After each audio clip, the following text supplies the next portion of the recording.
if you let me make that question a bit more general, it's like, to what extent is this like a political, like a capital P political play, right? Which I get asking. I have the two of us, Brilliant Adventures, the talk show, were thought of as more capital P political because one is set in a very deprived estate in Middlesbrough, and the other is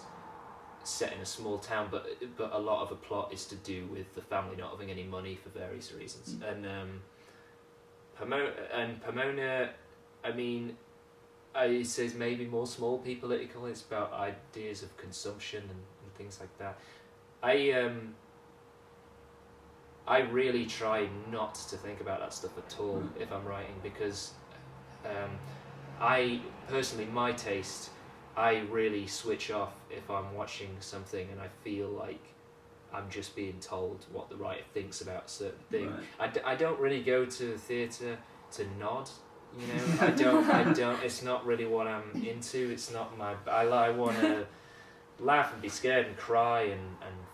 feel differently about something, and all those things are very possible with very on the surface political. And there are some very capital P political plays that I love, and you know, but it's not really my wheelhouse. What happens is that because I'm a conscious political person, that stuff seeps in naturally, because politics impacts on how we live and how we interact with each other, whether we like it or not. Even people who think that, I'm not interested, I don't vote, blah, blah, blah. All their actions and their lives, a huge amount of it is still defined by the politics of who they are in their society, whatever, you know. So Pomona can be a story about the nightmare of consumption and the end point of capitalism and what, or it's just a scary story about a secret business that's going on. That's, you know, it's whatever you, and I think that comes like my favourite political playwright is Miller, because I like that you can go and see, you know, you can go watch View from the Bridge and be like, oh, this is a really devastating critique of XYZ, you know, there's lots of stuff in that play about class and immigration and the city, and there's all these plays, the idea of being American and things like that. Or it's just a very good family drama, like it's just, you know, and I like that there are things there for you if you want them or not. The other play, the one I keep going back to, which it's probably quite annoying for you because you've probably not read it, but this play Brilliant Adventures, which is set in a very deprived estate, but in Middlesbrough, and it has a lot of stuff in there about what it means to live in that area and the struggle, you know. And I think people who've written about a play, have been interested in that play, have thought it's a play about the North-South divide and urban decay and Thatcher's legacy and things like that, and that stuff, maybe some or all or not any is there, but unconsciously I was writing about two brothers in a bad place, you know, and it just seeps in, because if you care about people, it just comes in naturally. A lot of people would refer to it as a dystopia, right? They think they say it's a dystopia, they think it's science fiction or like an alternate universe kind of thing, and that was wonderful that people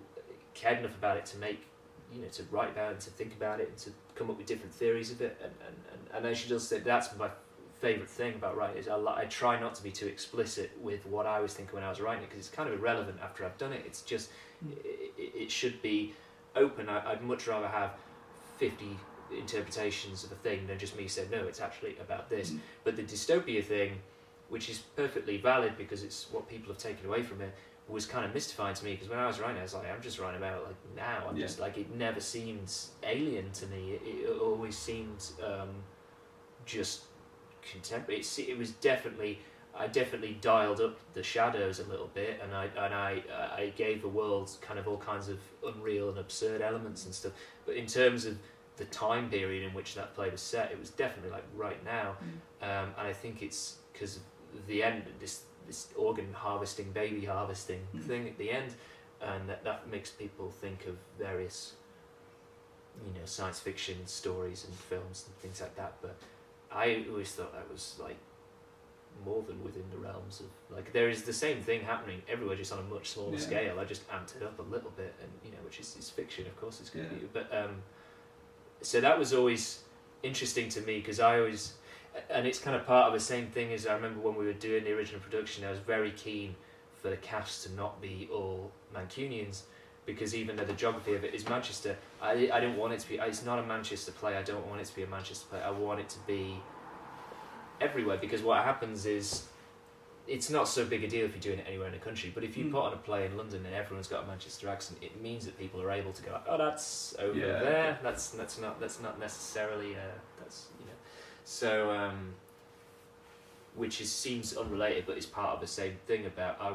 didn't ever want the play to be able to be held at arm's length, I wanted it to feel like